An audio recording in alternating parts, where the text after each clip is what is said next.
हगवणेचा लोभी सासरा राजेंद्र हगवणे आणि दीर सुशील हगवणेला पोलिसांनी 8 दिवसानंतर अटक केली। 8 दिवस ते पोलिसांना गुंगारा देत होते आपण जर लक्षात घेतलं तर, आणि वैष्णवीच्या हत्येनंतर ते फरार झाले होते। या काळात हगवणे पिता पुत्र पुणे आणि साताऱ्यात लपत होते। 18 मे रोजी ते वडगाव मावळ परिसरात मुक्कामी राहिले, त्यानंतर साताऱ्यात पळून गेले।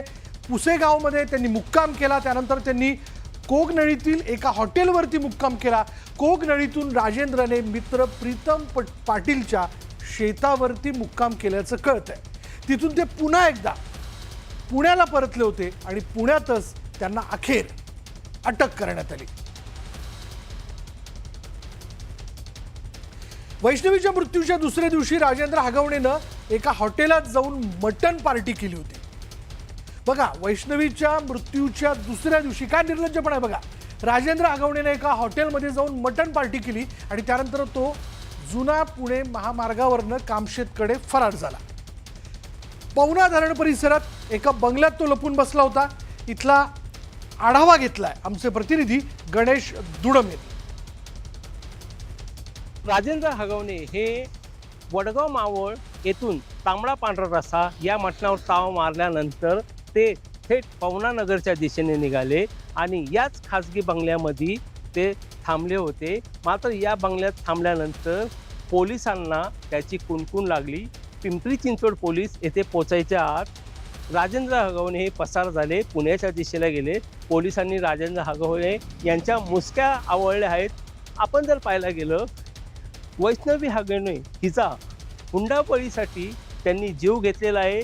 या आरोपामध्ये वैष्णवी हगवणे हिचा पती, सासू, नणंद आणि सासरे यांचा समावेश आहे। मात्र इतक्या मोठ्या प्रमाणामध्ये म्हणजे 51 तोळे सोनं घेतलं होतं आणि रोख रक्कम आणि एक आलिशान कार घेतली होती लग्नामध्ये, तरी त्यांनी पैशाच्या हव्यासापोटी वैष्णवी हगवणे हिचा बळी घेतलेला आहे। तर पोलिसांना गुंगारा देत राजेंद्र हगवणे साताऱ्यात पोहोचला होता। पुसेगाव मधील एका शेतात तो काही काळ लपला होता आणि इथला आढावा घेतला आमचे प्रतिनिधी सचिन जाधव यांनी। राजेंद्र हगवणे तुमच्याकडे या शेतामध्ये का आले होते, किती वेळ होते आणि तुमच्यात आणि त्यांच्यात नक्की काय चर्चा झाली? आमच्यातून त्यांच्यात काही चर्चा झाली नाही। ते आले, 10-15 मिनिट थांबले, इथे पाऊस येत होता, इथून निघून गेले। परत निघून गेल्यानंतर काय आम्हाला म्हणजे बोबाटा नाही, त्यामुळे आपल्याला काय माहीतच नाही त्यांचा विषय काय आहे काय नाही।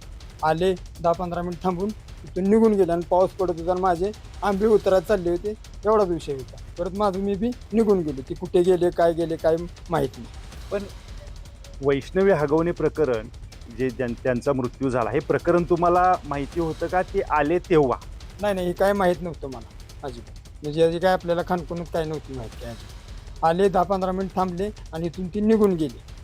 बरं, पण तुमचा आणि त्यांचा संपर्क कसा, संबंध कसे आणि त्यांचं इथं येण्याचं कारण, ओळख तुमची असली पाहिजे, ही कशा माध्यमातून आहे? नाही, आमचे चुलत भाऊ आहे, मावस भाऊ आहे, त्या मावस भावाची बैल असतात ते, त्यामुळे ती ओळख होती, अड्ड्यामुळे होती। ते इथं आले तेव्हा कशा अवस्थेत होते, घाबरलेले होते, काही चर्चा त्यांच्याबरोबर किती लोक होती, असं काही माहिती आहे का तुम्हाला? आणि त्यातले 1-2 जणच पुढं आलेले ते गोट्यावर, गाडी होती पण पाऊस पडला चिखलामुळे बाहेर उभी होती आणि किती लोक आहेत काय असं आम्हाला समजलेच नाही।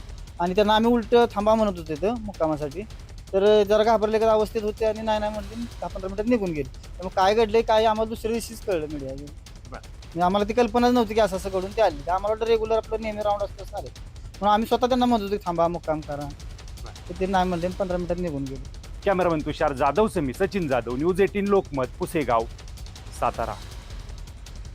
वैष्णवी